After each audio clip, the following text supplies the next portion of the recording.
nombre es Rodrigo Flores, pertenezco al Departamento del Hábitat y Desarrollo Urbano del ITESO y seré su maestro de ceremonias esta tarde. Reanudaremos los trabajos del foro con la presentación de este proyecto que se llama Violación a Derechos Humanos en Situación de Crisis Sociohídrica, el caso de San Pedro Izcatán y Mezcala de la Asunción. Presentarán la doctora Susana Herrera Lima, el doctor Carlos Peralta y la maestra Ana Sofía Macías. Los llamo al estrado.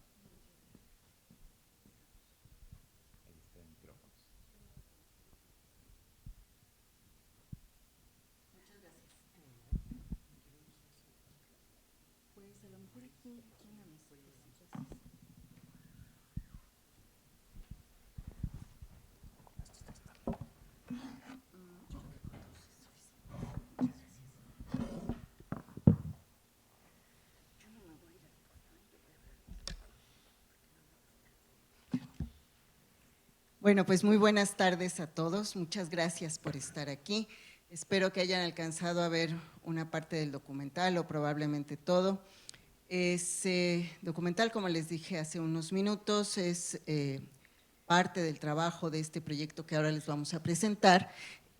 Fue producido por Sarape Films, una compañía de egresados del ITESO también, y nos acompañó durante todo el proceso de investigación para producir estos resultados. Bien, pues vamos a dar paso a la presentación de este proyecto que fue realizado por un grupo colectivo, es un proyecto colectivo pues desde una perspectiva inter y transdisciplinaria con todos los desafíos que eso supone.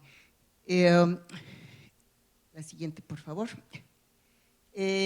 No quiero dejar de reconocer a todas las personas que participaron en el proyecto. Fue un equipo realmente muy amplio, no voy a leer todos los nombres, pero quiero pues que tengan una idea de todos los actores que estuvimos involucrados en el proyecto de investigación, desde la parte académica, ahorita platico esto de las dimensiones, cómo nos organizamos para trabajar, las comunidades de San Pedro Itzicán y Mezcala de la Asunción que participaron activamente, organizaciones de la sociedad civil, Corazón de la Tierra, Amigos del Lago, Hackeo Cultural, espacios de formación de aquí del ITESO y los realizadores de Sarape Films. Insisto, no voy a leer todos los participantes del ITESO, pero es un grupo muy amplio. Bien, ¿en qué consistió este proyecto? ¿Cuál fue el problema que atendimos en este proyecto?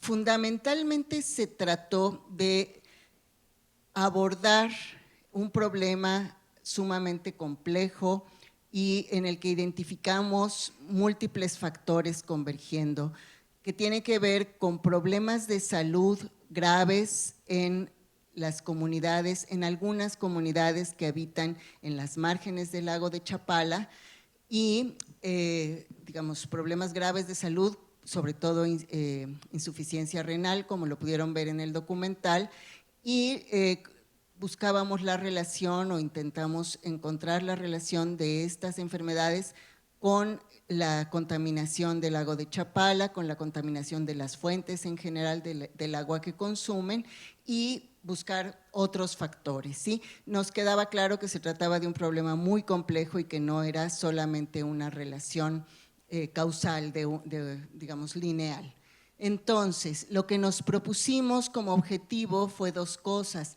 Uno, generar un modelo analítico de cómo se articulan todos estos, de manera compleja, todos estos actores, factores y procesos que están dando lugar a esta situación crítica de salud y de vulnerabilidad en la vida de las personas de estas comunidades y a la vez, paralelamente, al mismo tiempo, desarrollar una estrategia de comunicación pública del conocimiento. El documental que vieron ahora es parte de esa estrategia y el presentárselos aquí también. Hemos hecho muchos trabajos, talleres, etcétera. Ahorita les platicamos de comunicación. La que sigue, por favor.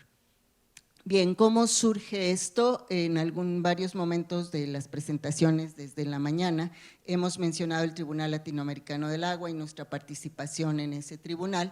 Se presentó ahí como uno de los casos en la audiencia del tribunal en 2018, la situación de los pobladores de estas dos comunidades de Mezcala y San Pedro Itzicán, en las que se podía identificar ya o intuíamos o podíamos asomarnos pues a que había una violación de derechos humanos, una evidente falta de atención a su situación por parte de organismos del gobierno, una gran degradación ambiental, la gestión del agua deficiente y fundamentalmente la calidad de vida y la salud precarias en los habitantes de estas comunidades. Digamos que en síntesis un ecosistema hídrico con altos índices de contaminación y una situación de emergencia de salud, la insuficiencia renal sobre todo, fundamentalmente en los jóvenes, aunque se da en algunas otras capas de la población, pero es sobre todo en jóvenes, ahora empieza también en niños, pero en ese momento cuando nosotros empezamos a trabajar con ellos, era un rango de edad, sobre todo de adolescentes y muy jóvenes, digamos, de los 20 y tantos años.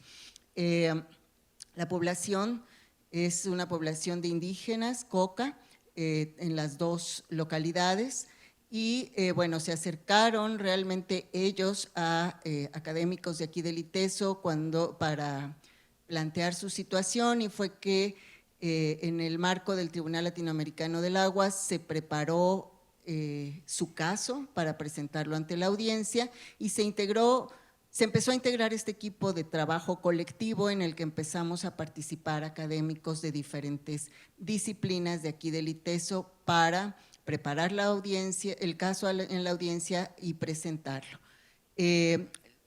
Como resultado, digamos, de esa presentación y de lo que el jurado determinó, pues, sobre su caso, vimos la importancia, la relevancia de este caso y la necesidad de seguir trabajando, de seguir pues produciendo conocimiento desde diferentes ámbitos para intentar comprender esa situación y en la medida de lo posible incidir en ella.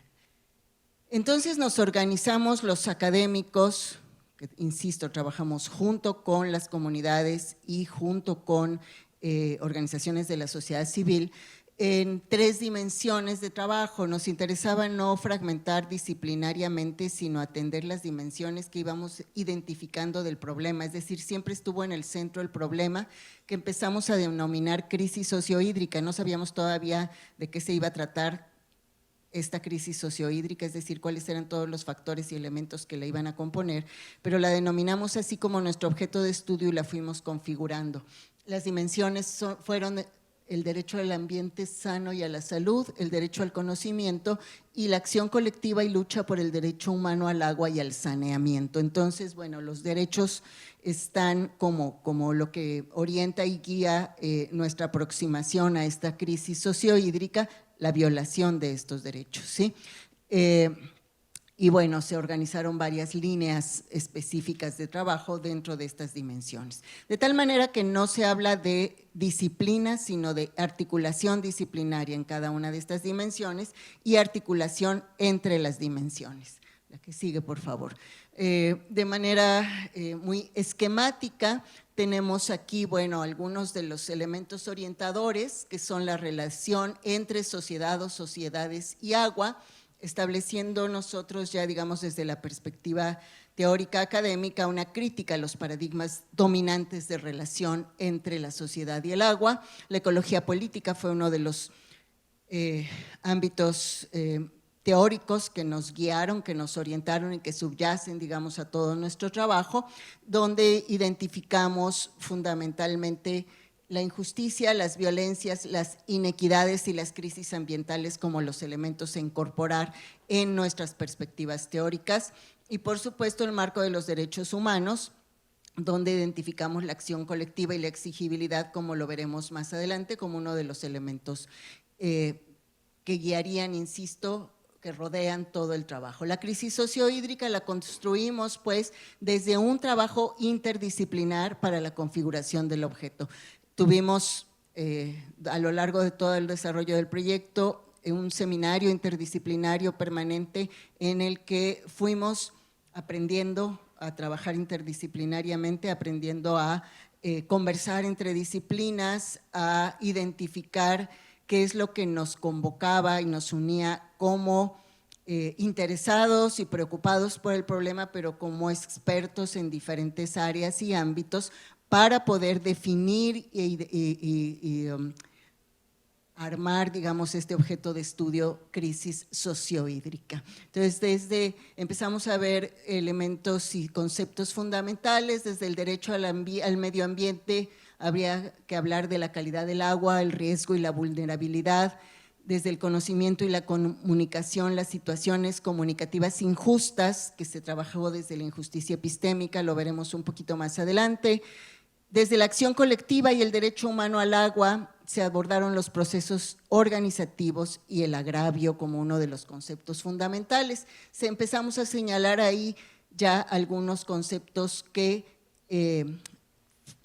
emergen de las dimensiones, pero empiezan a hacerse compartidos y comunes y acaban siendo nuestros vasos comunicantes entre los diferentes ámbitos disciplinarios, ¿sí?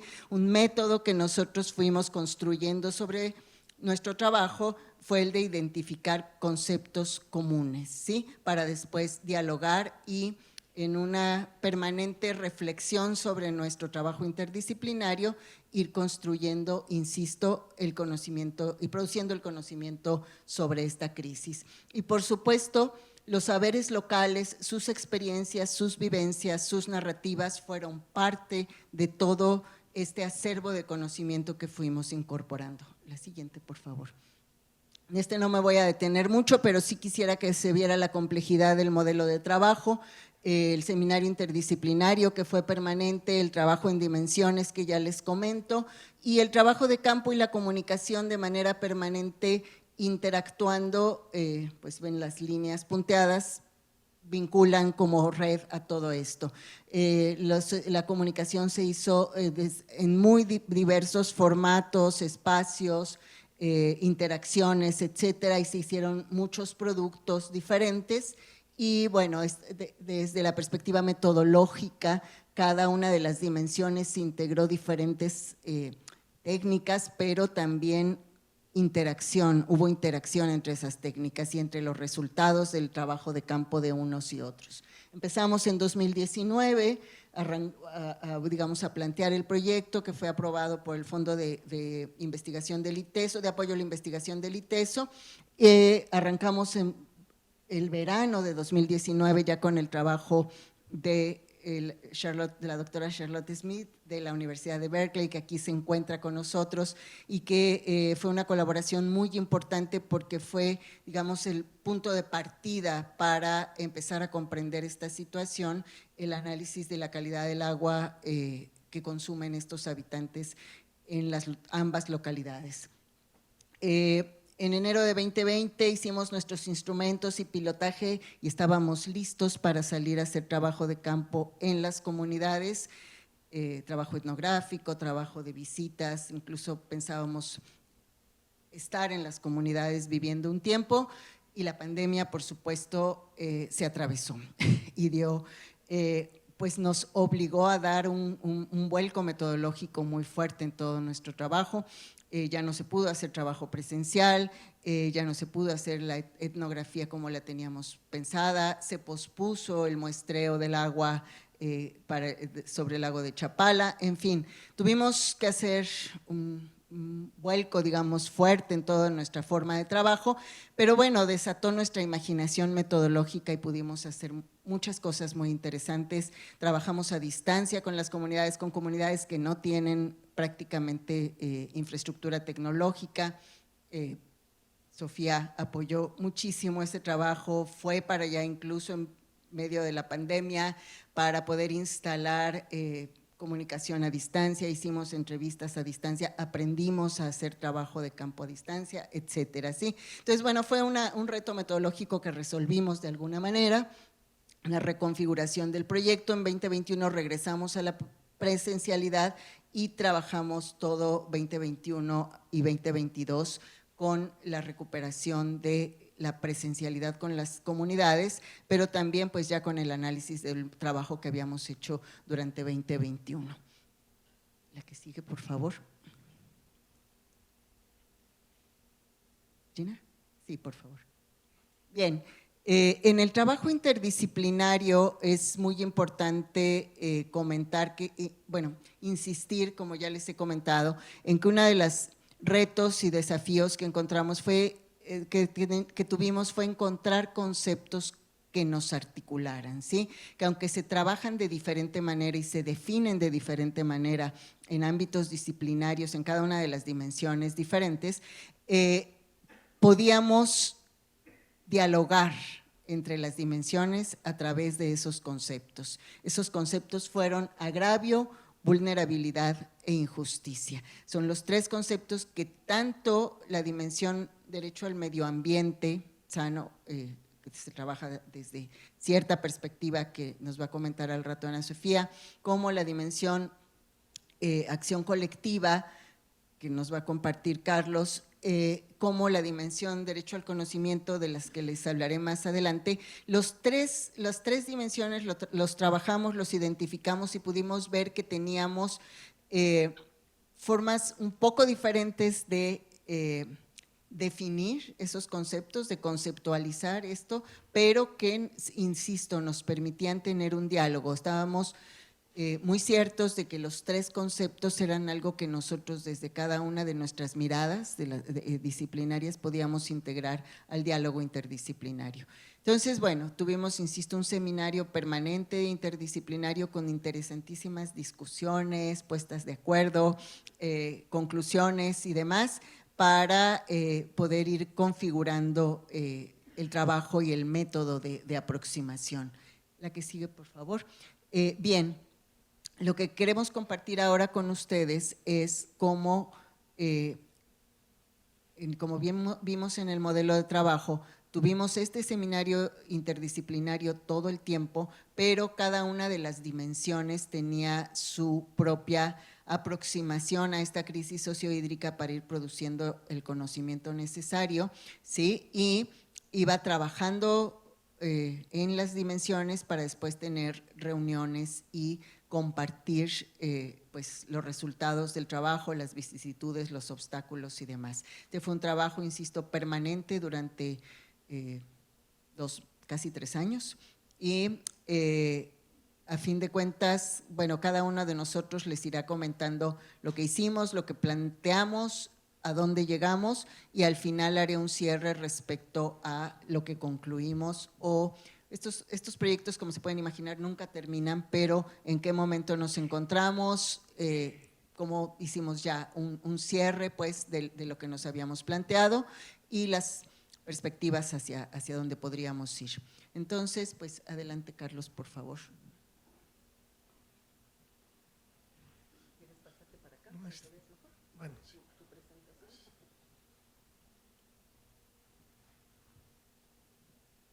Parte del show, ¿no? Aquí, por lo menos, movimiento escénico. Bueno, nosotros trabajamos en la perspectiva de darle voz a la gente. ¿Qué sentirá la gente? ¿Cómo vive la gente? ¿Cómo entiende el agravio? ¿Cómo entiende la injusticia? ¿Qué entiende por derechos humanos, no? ¿Entiende algo por derechos humanos?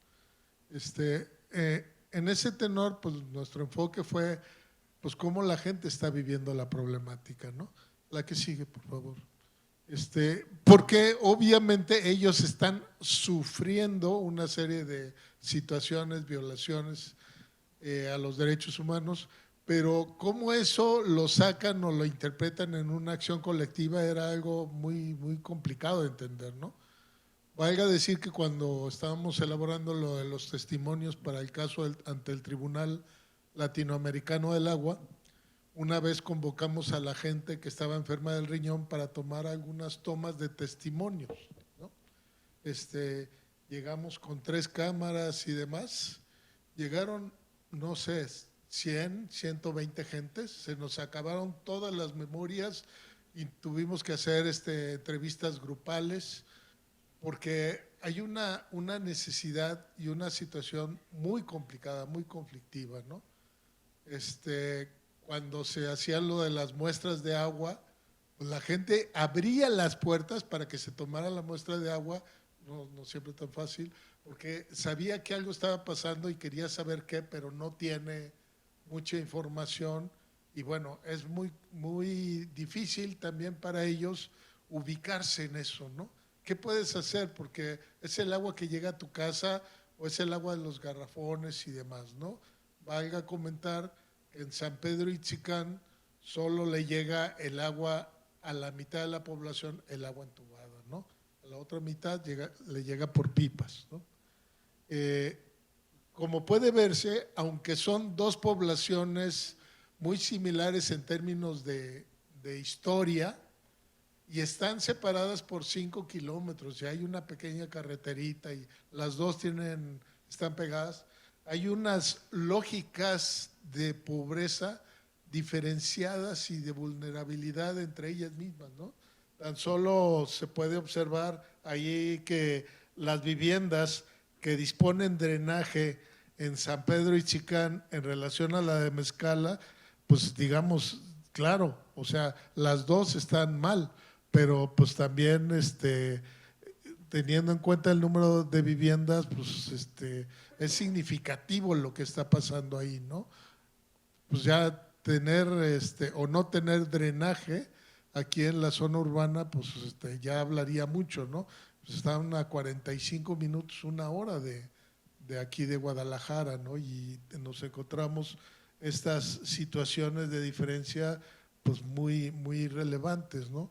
De hecho, en San Pedro Itzicán cocinan todavía con hornilla de leña, pues, o sea, tienen que ir por leña y cocinar con leña. En esta parte del trabajo, con Corazón de la Tierra, pudimos ayudar a que se montaran unas 25 estufas cerradas, ¿no?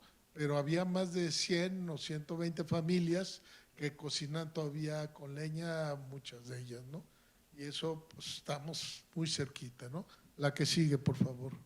Bien, entonces nuestra intención fue ver qué está pasando en esta lógica de crisis sociohídrica con las comunidades en términos de cómo se vivían y en relación a todo lo que habían querido o posibilitado hacer en términos jurídicos, que si metían pues, un papel ahí al municipio, que si hacían algún papel para el gobierno estatal de solicitar algo, ¿qué estaba pasando con esto? Entonces lo vimos en dos perspectivas. Uno es qué opinaba la gente, cómo vive los agravios y la injusticia la gente, y la otra es qué pasa con todos los documentos que enviaban, que mandaban para ver si los atendían ante sus situaciones. La que sigue, por favor, ¿no? Obviamente encontramos ahí, pues ustedes lo vieron, está más claro tal vez en el audiovisual que lo que nosotros podamos definir, ¿no? La situación, sobre todo con los enfermos renales, es muy cruenta, es muy dura, ¿no? La situación económica, pero la situación también, esa es una enfermedad que ellos describen. La enfermedad renal no te mata, lo que te mata es no tener dinero para poderte curar, ¿no? Y eso es algo que cuando tú lo escuchas por primera vez no lo entiendes, pero conforme vas viendo, acompañando a las familias, caes claro en la cuenta, ¿no? Entonces lo que ellos están viviendo es una situación terrible, porque además sus voces, aunque sean escuchadas, no son atendidas. Y por ejemplo el sistema de salud, que sí les ha abierto de alguna manera las puertas, pues de todos modos tiene debilidades, porque ellos tienen que cubrir gastos cada semana, pagarse viajes o pagar la comida de los viajes, pagar medicinas. No todos tienen, son menos los que tienen sistema de salud así como seguro social, y la gran mayoría pues venirse aquí a Guadalajara al hospitales civiles es una situación compleja para ellos, cara, y en mucha situación muy dura, ¿no? Tuvimos con ellos también varios talleres y reuniones. Parte del fruto de esto fue que pudimos sacar varias propuestas que se plantearon junto con ellos en sesiones presenciales tipo taller, y pues sí, se ve las diferentes dimensiones de cómo la gente padece, no solo la cuestión renal, también pues muy deficiente sistema de tal cual de recolección de basura. Mucha gente por esa situación pues va echando la basura al traspatio, al patio de atrás, y eso se acumula, se generan enfermedades, en fin, es una dinámica muy compleja y global que se va haciendo colectivamente, ¿no? Ahí lo que nos quedó muy claro es que dos comunidades cercanas, hermanas, históricas y demás, por situación de carretera, San Pedro Itzicán padece no solo pobreza, sino también padece muchas veces más, digamos, podría ser exponencial, cuestiones de peores servicios de salud, peores servicios de educación, y cuando se hizo la cuestión de evaluación de los niños en términos de la situación renal, pues había mucho más niños con problemas renales en San Pedro que en Mezcala, ¿no? Entonces, es un círculo, una situación muy compleja.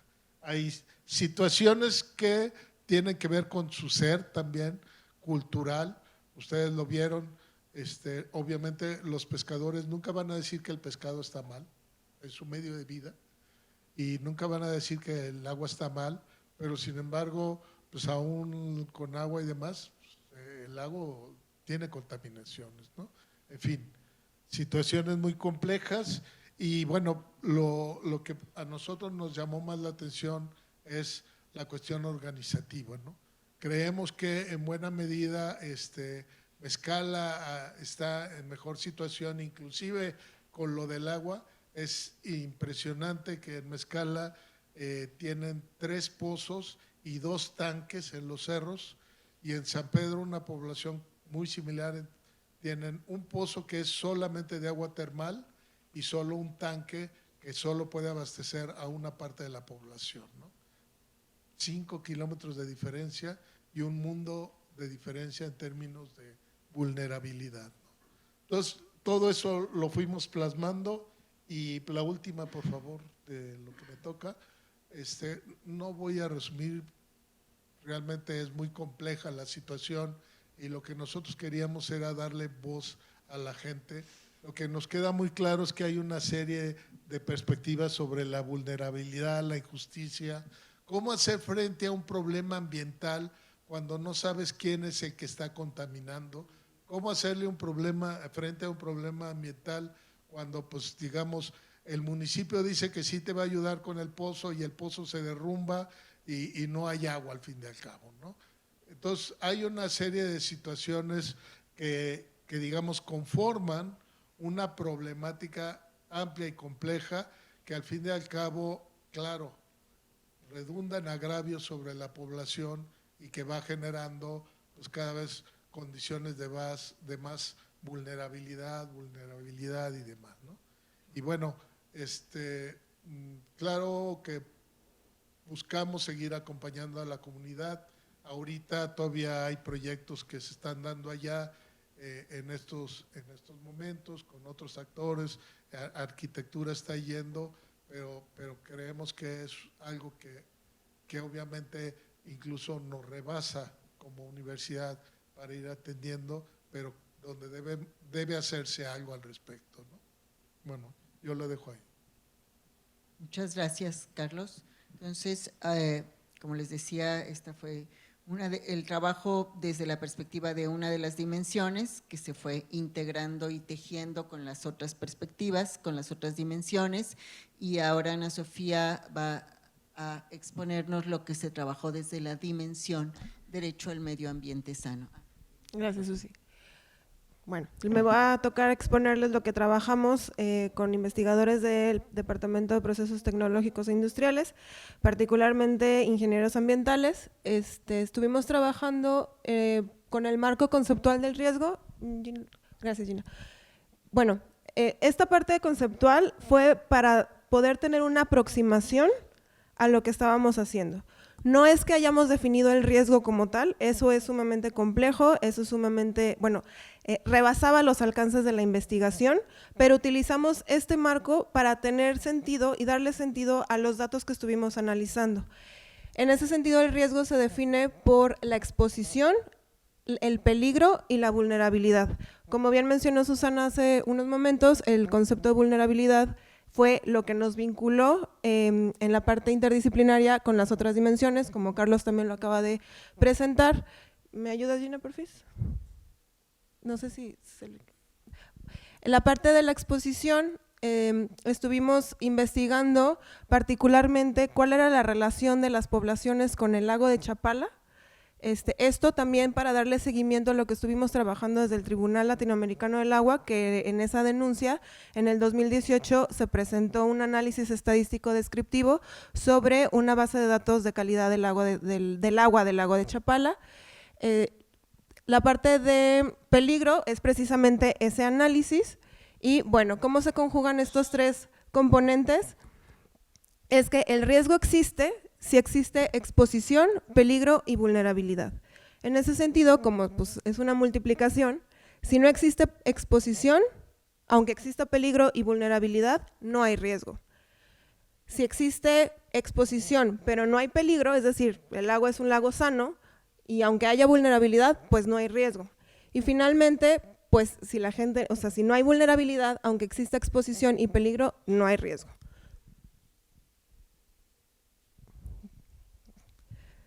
Y bueno, en este sentido estuvimos trabajando con entrevistas y visitas de campo a las comunidades de San Pedro Itzicán y de Mezcala. Identificamos que la exposición al lago de Chapala existe porque, bueno, pues son comunidades que viven frente al lago más grande de México, llevan desde 1500 y tantos viviendo ahí, pues por supuesto que el lago de Chapala pertenece a las actividades cotidianas de las personas que viven allá. Es un lugar de recreación familiar, van los domingos allá a hacer su carne asada, sus ceviches, a pasarla allá, ¿no? Vimos también en el video cómo existen personas que van a lavar la ropa, como en las visitas de campo también nos tocó ver a niños que se metían a sacar cubetas de agua y por supuesto la parte de la pesca, ¿no? Es una comunidad que se alimenta del pescado del lago de Chapala. Y bueno, ¿qué pasa por ejemplo en San Pedro Itzicán cuando las comunidades o las casas que están ahí no están conectadas a la red? ¿Qué pasa con estas personas que no tienen, que no tienen agua porque no están conectados a este pozo de agua termal y tienen al lago enfrente de ellos? Pues por supuesto que van a sacar el agua de ahí y de ahí la utilizan para sus actividades cotidianas. Y bueno, finalmente pues el lago de Chapala es receptor de aguas residuales directas. Particularmente en Mezcala existe una planta de tratamiento, está bien habilitada, es una planta de tratamiento que funciona bien, está en buenas condiciones, pero la de San Pedro Itzicán no. Incluso cuando existen lluvias torrenciales o cuando sube el nivel del lago de Chapala, la planta de tratamiento de San Pedro Itzicán se inunda. Entonces, bueno, esto creo que también aumenta o da como este panorama de la comparación entre ambas comunidades, que en San Pedro Itzicán tampoco el agua residual es tratada. Y de ahí, bueno, las descargas que no son puntuales, las descargas de los ríos, el río Lerma, por supuesto, que también es uno de los más contaminados del país, y tal. Y bueno, aquí es la caracterización del peligro se basó en este análisis descriptivo, análisis estadístico descriptivo de la calidad del agua del lago de Chapala. En ese sentido, lo que hicimos en el 2018 como antecedente para el Tribunal Latinoamericano del Agua fue solicitar por transparencia toda la información que se tuviera sobre la calidad del agua del lago de Chapala. Cuando terminó el Tribunal Latinoamericano del Agua y dimos inicio a esta investigación, se pidió por transparencia una actualización de esta base de datos. Entonces tuvimos al final una base de datos que era desde noviembre del 2012 hasta julio del 2018. En esta base de datos contenía 37 variables fisicoquímicas y biológicas en 34 estaciones de monitoreo. Estas son las estaciones de monitoreo, particularmente la lacustre 16 y la lacustre 20 son las que están situadas más cerca de las comunidades del área de estudio. Y bueno, lo que se hizo fue tal cual presentar los datos en estas gráficas de cajas de bigotes. La ventaja de estas gráficas es que cada barrita te demuestra todos los datos que teníamos por estación. Y se muestra también el rango. Por ejemplo, en la lacustre 1 el rango es muy pequeño. Esta es la gráfica particularmente de arsénico, y todo esto lo contrastamos con lo que establece la norma 127, que es la de consumo de agua, y con las recomendaciones de agua potable de la Organización Mundial de la Salud. Esta parte también era muy contrastante, porque si nos basamos en lo que dice la Organización Mundial de la Salud, pues todas las estaciones de monitoreo tienen o tuvieron sistemáticamente valores de arsénico mayores a 0.1 miligramo por litros. Todas las estaciones tuvieron valores mayores a esto. Pero si nos basamos en la norma 127, pues se puede decir que no hay tanto peligro, ¿no? Entonces, esta parte es muy debatible, es muy contrastante. ¿A qué nos vamos a pegar? ¿A la norma oficial mexicana o a una recomendación internacional? Pero bueno, estos datos, estas gráficas hablan por sí solas. El lago de Chapala ha mostrado sistemáticamente presencia de arsénico en todas las estaciones de monitoreo. Las estaciones de monitoreo, como vimos en la diapositiva anterior, pues abarcan toda la extensión del lago. Y particularmente, como les decía, la estación lacustre 16 y la 20 son las que están más cerca a el área de estudio, San Pedro y Amezcala, y bueno, pues ambas al menos mostraron valores elevados en el sentido de la Organización Mundial de la Salud y también bajo la norma 127.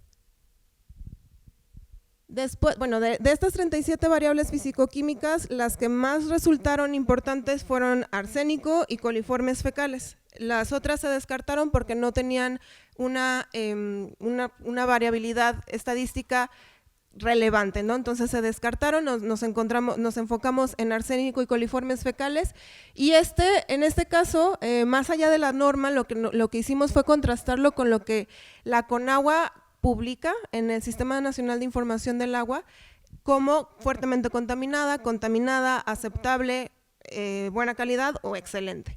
Y en ese sentido, pues todas las estaciones de monitoreo mostraron valores que estaban fuertemente contaminadas. Si vemos el límite de 25,000, número más probable por cada 100 mililitros, que son las coliformes fecales, no es que el máximo haya sido ahí, es que era el máximo detectable. No sabemos el límite superior, no lo sabemos. Puede haber sido mucho más, puede ser que sí quedaron ahí. Son de las cosas que en el análisis de datos quedaron indefinidas. Pero bueno, como referencia nada más, si nos basáramos en la norma oficial mexicana, la 001 de descargas, el límite es 1000, número más probable por cada 100 mililitros. 1000 está, o sea, ni siquiera se alcanzaría a ver en esta escala, ¿no? Quedaría muy, muy abajo, y por supuesto que prácticamente todas las estaciones muestran valores más elevados que eso.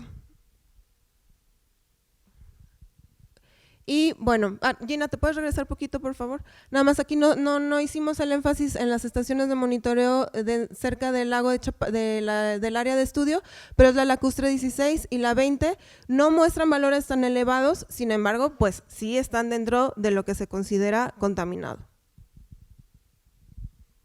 Y bueno, las conclusiones del trabajo que hicimos en esta dimensión fue que a partir de nuestro muestreo prevalidamos las concentraciones de arsénico por arriba de las recomendaciones de la Organización Mundial de la Salud.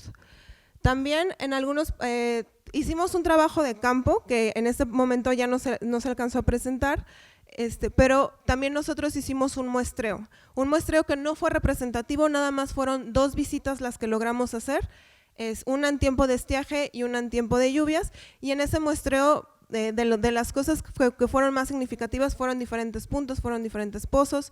No se muestra en esta parte de la presentación, pero también se encontró arsénico en concentraciones ligeramente arriba de la norma 127 y por supuesto de las recomendaciones de la Organización Mundial de la Salud.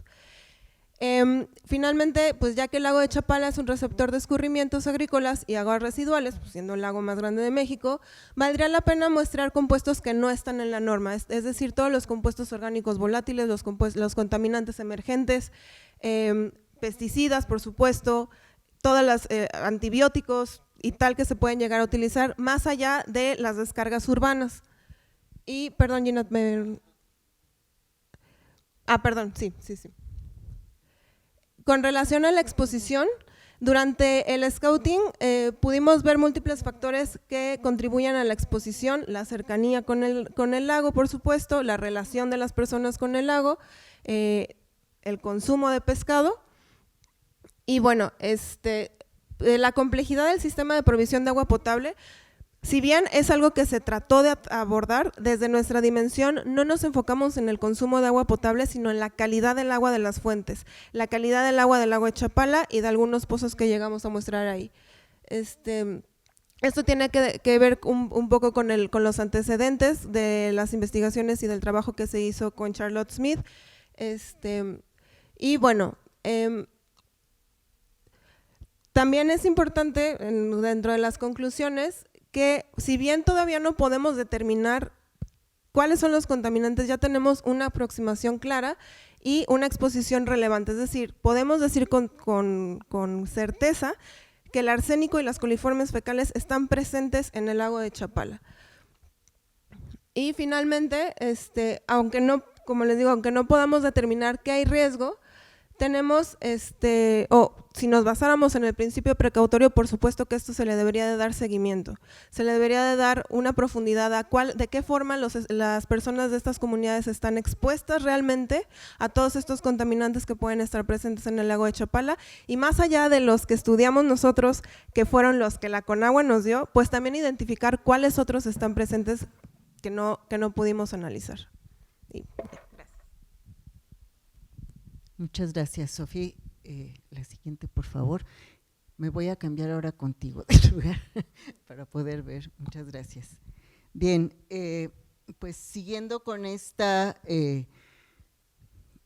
múltiples facetas de la problemática que nosotros denominamos y analizamos como dimensiones, imaginémonos un prisma, ¿no? Estamos viendo desde diferentes caras la problemática y nos faltaron caras, caras en el prisma para analizar. Hay dimensiones que vislumbramos, pues, que tendríamos que haber incorporado, pero bueno, la situación es tan compleja que demandaría más tiempo. Y el proyecto es tan amplio y tan complejo que no vamos a alcanzar a darles más que una probadita con todo esto que estamos comentando. Bien, voy rápidamente a abordar esta dimensión, la del derecho al conocimiento, y yo me voy a parar porque me tuerzo si me quedo así. Bien, ¿a qué se refiere la dimensión derecho al conocimiento? Va un poco más allá que solamente el derecho a la información. ¿Qué pasa con esa información que además de que no existe, como lo hemos estado viendo durante todas las presentaciones de todo el día, no está disponible, no está presente, no está accesible?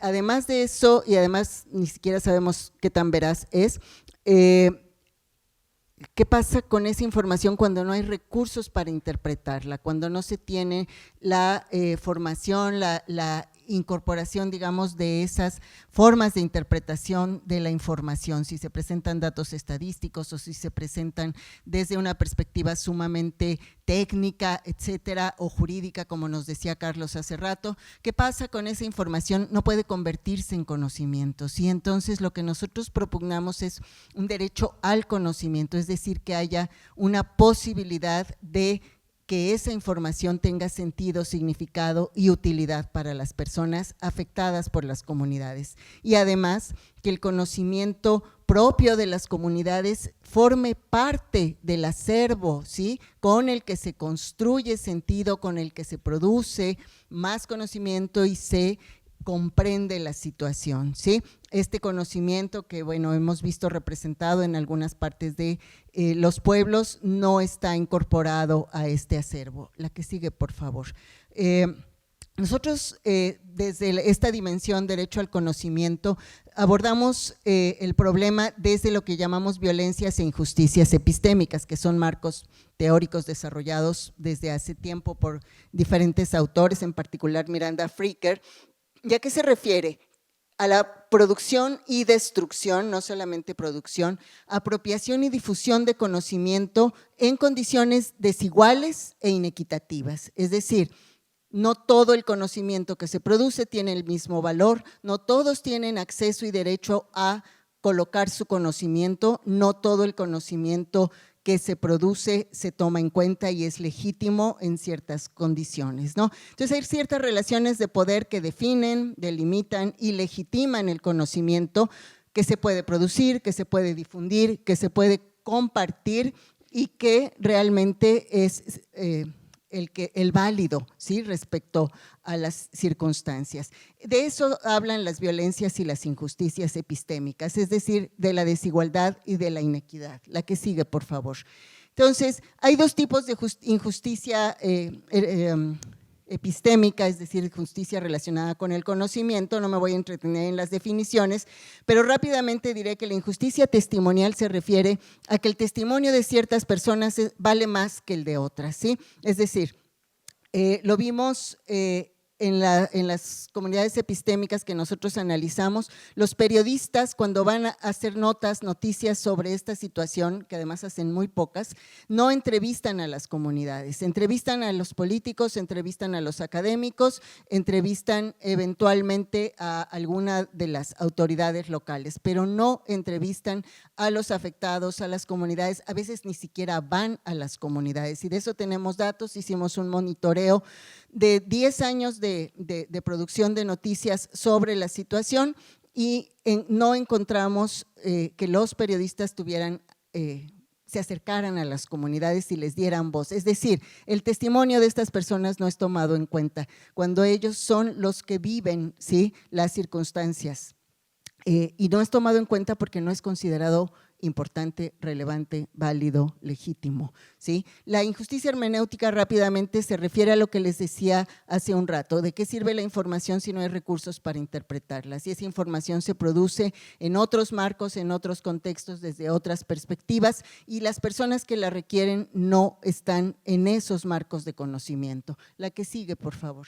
Entonces nosotros encontramos que ambas injusticias estaban sumamente presentes a través de técnicas de entrevista, de etnografía, de talleres colaborativos, de un intercambio muy cercano y profundo con las comunidades y fuimos identificando que ambas injusticias están sumamente presentes y que estas injusticias colaboran a ampliar o hacer más profunda la vulnerabilidad de estas personas. Por eso decía yo que son como prismas, ¿no? Cada quien habla de vulnerabilidad desde una perspectiva diferente. Nosotros hablamos de injusticia desde esta injusticia epistémica, ¿sí?, la injusticia relacionada con el conocimiento.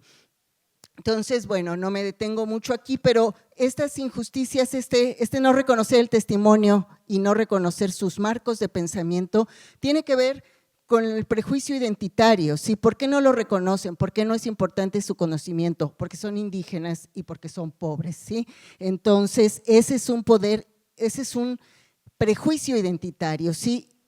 La identidad los coloca en una situación de desventaja, de inequidad y de desigualdad cuando son mirados por otros actores sociales que tienen otros recursos cognitivos, interpretativos. Bueno, eso lo estudiamos a través de situaciones comunicativas, en esa metodología no me voy a entretener ahorita por cuestión de tiempo, podemos pasar a la siguiente, por favor. Identificamos muchas comunidades de producción de conocimiento que llamamos comunidades epistémicas, nos concentramos en la de enfermos, familiares de los enfermos, en los activistas y en los periodistas, entre otras muchas. Gina, la siguiente, por favor. Esta es toda la parte de metodología, es importante porque no solamente fuimos a observar, no solamente fuimos a entrevistar, hicimos muchas entrevistas grupales, individuales, como les decía, muchas de ellas a distancia, ¿sí?, con tecnología, digamos un internet ahí que no funcionaba muy bien. Sofía fue hasta allá, llevó la computadora, la pantalla, en fin, fue todo un trabajo muy interesante y muy desafiante. Hicimos talleres colaborativos, talleres de prácticas narrativas, el análisis de contenido en prensa, análisis cualitativos, talleres de interlocución. ¿Eso qué es? Uno de los reclamos de estas comunidades, como nos comentaba Carlos, es que los investigadores, los académicos van y extraen el conocimiento, extraen los datos, extraen la información, como estas muestras de orina que se hicieron ahí que comenta el documental, y nunca le regresan los resultados. Sí, los académicos publican, pero no regresan con los resultados. Nosotros hicimos talleres de interlocución, llevamos los resultados, escuchamos sus impresiones, proyectamos allá el documental y nos mantenemos en contacto con ellos. Y bueno, esa interacción con las comunidades. La que sigue, por favor. Lo que ya les comentaba de la comunidad epistémica de enfermos y familiares, que son altamente vulnerables y están afectados por esta situación. La que sigue, por favor. Y bueno, esto sí quiero detenerme un momento antes de cerrar, que es los testimonios, ¿sí? de las personas que hablaron con nosotros, ya sea en los talleres, en las entrevistas, etcétera, ¿sí? Esta demanda, esta conciencia de la falta de conocimiento, de la falta de información, como decía en el documental uno de nuestros entrevistados, es que es papá de uno de los enfermos más graves que hemos identificado ahí, están en el abandono, ¿sí? Entonces, bueno, queremos pues un poquito de información, nos gustaría saber qué es lo que está pasando. Pues como dice la compañera que acaba de hablar, cuando me vine de mi casa venía bien y cuando regresé ya no sabía ni dónde estaba mi casa, ni cómo llegar, no sé qué me pasó. El problema ahorita que quiero saber es si… Como no estoy bien, quiero saber si soy apta para el trasplante. Pues no, hasta ahorita no me lo han dicho. No, ahorita no me han dicho nada. Pues mire, yo lo que quisiera saber es por qué vienen esas enfermedades. Y principalmente, pues también quisiera que hubiera más limpieza en la laguna, porque es muy importante. Y así, tenemos cientos de testimonios. Lo que nosotros intentamos es ir un poquito más allá de esta injusticia epistémica y tratar de contrarrestarla en términos de que la voz principal sea la de las comunidades. La que sigue, por favor. La de los periodistas ya se los comenté, todo lo que no hacen, ¿sí? con las comunidades, y además de que no son especializados. La que sigue, por favor. Y bueno, el agravio, como nosotros lo vimos, es que se excluye, se ignora, se invalida lo que están tratando de decir estas personas y cómo lo dicen, por cómo pronuncian, por cómo hablan, por las palabras que usan, por los referentes que tienen. Se les excluye del sistema de aportación de saber al Fondo Común de Conocimiento. Lo que se sabe, lo que se conoce, lo que es válido respecto a la situación, se produce desde otros marcos, los científicos, los académicos, los políticos, etcétera, los múltiples académicos de muchas perspectivas, pero los mismos habitantes cuya vida está en juego en esta situación no tienen voz para producir conocimiento sobre esto. Y bueno, esto es lo que reconocemos como prácticas comunicativas injustas y lo que proponemos para contrarrestarlo. La que sigue, por favor. Y cerramos con el derecho al conocimiento.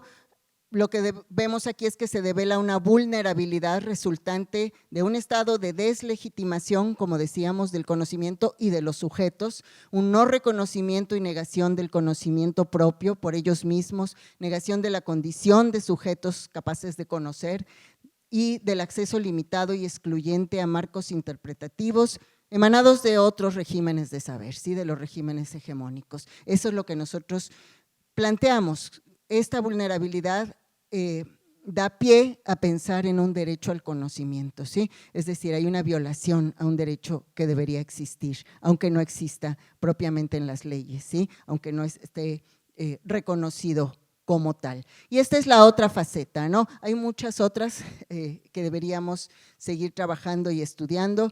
¿Con qué cerramos? Con la articulación interdisciplinaria, con los productos de comunicación, talleres con los niños, proyecciones del documental, muchas piezas impresas de recomendaciones, trabajo con las personas de las purificadoras del agua de allá, mapeo colaborativo, más trabajo impreso y bueno, un equipo amplio de trabajo, faltan muchos de los que trabajamos ahí, pero fue una de las visitas y uno de los trabajos en talleres que hicimos con las comunidades.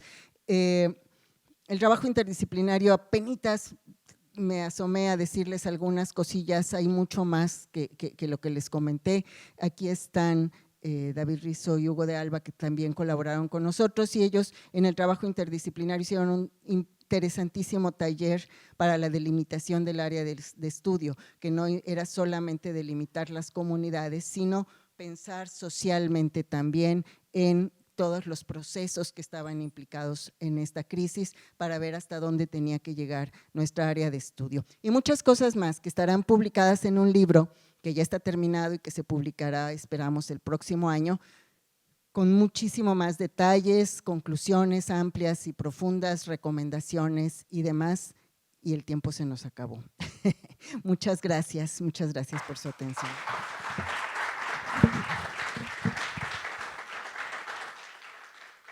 Muchas gracias, Susi, Sofía, Carlos. Me imagino que viene ahorita un ratito de preguntas. Sí tenemos unos minutos para unas preguntas. ¿Cómo se va a llamar ese libro? Primera pregunta.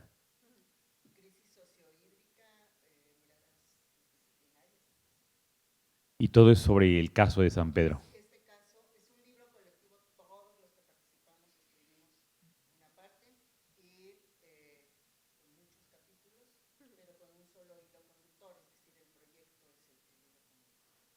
Muy bien, pues vamos tomando preguntas. Tenemos una aquí adelante. Si pueden decir su nombre para que los puedan direccionar en la respuesta. Hola, buenas tardes. Soy Edgar Chávez. Justo fui con María Quinn, la maestra, a Mezcala en un contexto. Y bueno, el motivo de la visita fue por el despojo de tierras que han vivido, ¿no? Y toda esta pelea. Entonces, tengo 3 preguntas, pero tal vez es una sola. Si pudieron ver como alguna relación en ese abandono total de las comunidades con este despojo, esta lucha por sus tierras y su defensa, si hay un abandono político muy intencional, podría ser. Otra, pues, si hubo resultados de las muestras de agua dentro de las casas, porque me mostraron las del lago, las de lacustres, pero las del agua que llega a su casa, los que tienen los resultados, si es que hubo. Y la última, pues, ¿qué sigue? O sea, después de todo ¿qué más continuará? Si es que hay algo pronosticado de… Muchas gracias por tus preguntas. Ahorita yo creo que le daría la palabra a Carlos para que respondiera la primera y te contesto rápidamente que hay un artículo publicado, aquí está la doctora Charlotte Smith, y ella publicó un artículo, te lo podemos pasar, sobre este asunto de las muestras en las casas, de la calidad del agua y bueno, los resultados y conclusiones y demás. Entonces, en ese artículo está, digamos, los datos para que los puedas consultar. ¿Qué sigue? Nosotros quisiéramos saber también qué sigue aquí, pues seguir moviendo. Algo que sí vimos así muy rápidamente es que en San Pedro, que era una comunidad en la que no se hablaba de derechos, en la que no se hablaba de ningún movimiento por digamos, cambiar su situación y que se hablaba solamente, bueno, que había muchísimo, sigue habiendo mucho asistencialismo y ellos hablaban de ayuda más que de derechos. Ha habido un cambio en el discurso, en la postura y por lo menos en esta conciencia de su situación y de la necesidad que tienen de moverse y plantarse de otra manera ante sus circunstancias. Poquito a poquito algo se puede hacer, pero bueno, en tanto no haya voluntad política y otras cosas, está muy complicado. Adelante, Carlos. Bueno, a hablar de Mezcala y la comparación con San Pedro nos llevaría muchísimo tiempo. Mezcala es una comunidad todavía donde se conservan bienes comunales. O sea, Mezcala, la tierra es comunal, San Pedro ya no, desde hace mucho tiempo. En San Pedro llegaron y sí fraccionaron y es propiedad privada, ¿no?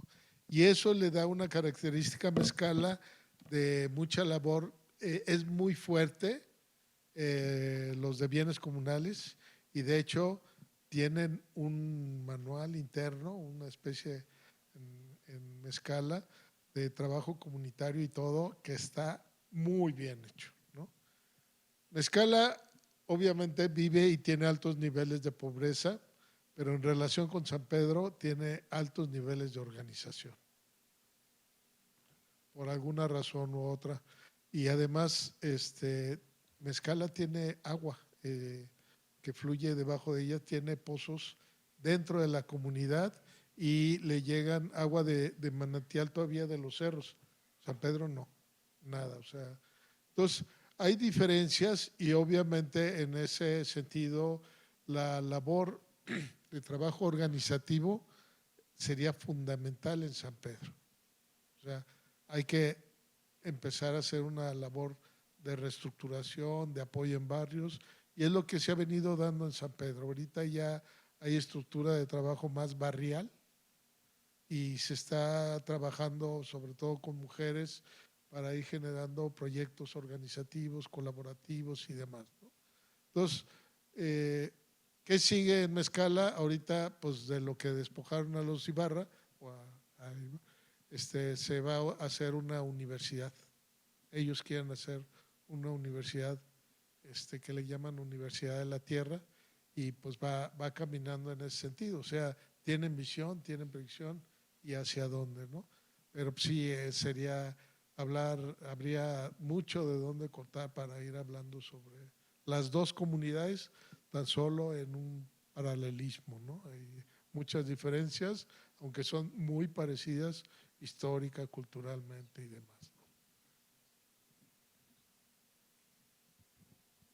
Tengo señales claras de que hay que cerrar esta mesa. ¿Un último comentario de Reinaldo? Sí. Con tu comentario cerramos, Reinaldo. Carga esa responsabilidad. Muchas gracias. Reinaldo Díaz, de la Asociación Mexicana de Hidráulica.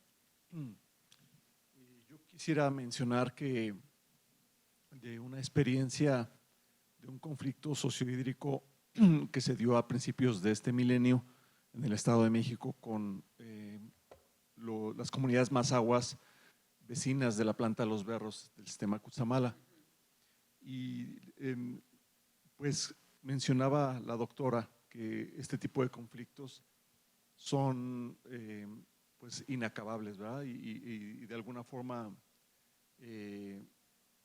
es como un barril sin fondo, usando mis palabras. Yo del caso de ese caso, lo que quiero destacar es la labor que desempeñan las agrupaciones sociales que de alguna forma se autodesignan como representantes de las comunidades y que se adueñan pues de la voz de las mismas. Hubo desde entonces una agrupación que encabezaba los reclamos que consideró legítimos de esas comunidades y que bueno, de alguna forma también las explotan, ¿no? Yo quiero solo eso mencionar como antecedente y preguntarles en el periodo de estudio que hasta ahora se tiene, ¿qué rol desempeñaron ese tipo de agrupaciones o los representantes? Yo durante los años 2013 a 2018 laboré en la Comisión Nacional del Agua y me tocó conocer la problemática de San Pedro Itzicán. Y tenía yo la percepción de que los líderes no dejaban a los habitantes hacer uso de la voz, sino que como que la voz cantante la tenían ellos. Mi primera pregunta sería esa. Y la segunda pregunta es si desde el enfoque de salud pública, me parece que la maestra mencionó que no fue parte del estudio el poder establecer una relación directa entre el consumo del agua y la enfermedad renal, que es lo más, yo pienso que es lo más pues que a cualquiera nos llega pues el tratar de identificar realmente cuál es la causa de eso. Yo a los líderes que en ese entonces con los que interactué, yo les decía ojalá que la causa sea el agua y que en la medida que se resuelva el problema de abastecimiento de agua con la perforación del pozo se atienda, ¿no? Pero yo diría, y por lo que conocí en estudios que leí que se publicaron de la Universidad de Guadalajara, se identificaba como una causa multifactorial. Entonces, en esa medida yo creo que es importante también atenderse por distintas vías, que yo creo que de alguna forma es lo que ustedes están presentando. Y es mi comentario. Muchas gracias. Pues muchas Reinaldo, gracias. No sé si puedo contestar rápido. porque si no se me va a olvidar. Son muchas Contesta cosas. rápido entonces. No puedo contestar rápido porque es muy compleja la pregunta, ¿no? De hecho, son dos preguntas, una respecto a las organizaciones, cierto tipo de organizaciones de la sociedad civil, y la otra respecto a esta relación causal, ¿no? entre el agua y la salud y lo multifactorial. La primera es, bueno, así como no todos los académicos ni todos los organismos gubernamentales son iguales, tampoco las organizaciones de la sociedad civil son todas iguales. Efectivamente hay organizaciones que cooptan, digamos, la voz o la causa y el problema de las comunidades, pero también hay organizaciones de la sociedad civil que son excelentes mediadores en términos de la problemática y que están muy comprometidas con la causa. Nosotros tuvimos la suerte de trabajar con Corazón de la Tierra, que es una organización de la sociedad civil muy fuerte, muy sólida, quiero decir, en términos y que hacen un trabajo comunitario magnífico, ¿no? Y que lejos de apropiarse de la voz de las comunidades, lo que hacen es propiciar que las comunidades trabajen y hagan desde sus propias formas de reconocimiento y desde sus propias formas de saber una transformación en su entorno. Entonces, bueno, la respuesta es sí, sí hay organizaciones que tristemente tienen ese rol, sí, en términos de demeritar la causa en lugar de trabajar adecuadamente con ella, pero hay muchas organizaciones de la sociedad civil. Entonces yo creo que el ojo etnográfico y observador ayuda a entender cuáles organizaciones y además, bueno, con quién está uno, ¿no? Con qué parte del problema uno se identifica. Esa es una parte. La otra es el asunto de la relación causal. Ojalá el asunto del agua se resolviera solamente con el pozo y con el tratamiento, ¿sí? La contaminación del lago de Chapala es brutal y deteriora el ambiente, no solamente deteriora, es decir, no se arregla con que no tomen el agua de ahí, los peces seguirán contaminados, la tierra se contamina, las aguas subterráneas y muchas otras cosas. Entonces, sí es cierto que es multifactorial, pero es sumamente complejo. Y ojalá el problema del agua completo se arreglara, no solamente en estas comunidades, sino en el país, pero también sus condiciones de falta de acceso a la salud, de falta de acceso a una buena educación, de falta de acceso a una vida digna en general, ¿no? Entonces sí, son muchas cosas son muchos factores los que intervienen. Y ya me callo porque ya le estoy quitando tiempo del resto. Tenemos una Bueno, intervención. gracias. Hay que escuchar a Raquel. Gracias, es un comentario. Bueno, Raquel Gutiérrez de la Universidad de Guadalajara. Primero, yo quería antes que nada felicitarlos por el estudio, ¿verdad? Me pareció como un abordaje fresco, como dicen, trans y multidisciplinar, pero que más allá de eso sí me gustaría, a lo mejor ya no va a dar mucho el tiempo, pero sí lo quiero dejar como en el equipo, ¿verdad? A lo largo de 2 años o más, después de que la Comisión Interamericana emitió medidas cautelares en favor de estos pueblos, he venido escuchando en casi todas las mesas con los diferentes sectores de gobierno estatal, federal, los municipales han estado ausentes, lástima, pero os he venido escuchando esta falta de causalidad entre las relaciones de contaminación, salud, medio ambiente, la identificación del problema público que tiene, como ustedes en este estudio lo denominan la crisis sociohídrica. Y me parece que ese ha sido porque los estudios, y ahorita escuchándolos vuelvo otra vez a reivindicar como todos los hallazgos que hemos tratado de compilar para llevarlos como pruebas ante la Comisión Interamericana de la complejidad del caso y que por eso bien también el doctor Lozano dice, es que es causas multifactoriales, ¿no? Y luego encontramos así, no, es la contaminación de la industria, o sea, es un problema De hecho, pues bien complejo. Y de nueva cuenta, me parece que es el centro de lo que arroja el estudio que ustedes han coordinado. Pero esto, yo creo que aquí debemos de hacer como que esta alianza de saberes también que podemos tener algún impacto, porque ha sido la excusa del Estado mexicano para no atender un problema tan grave y de vida, ¿no? Para todos.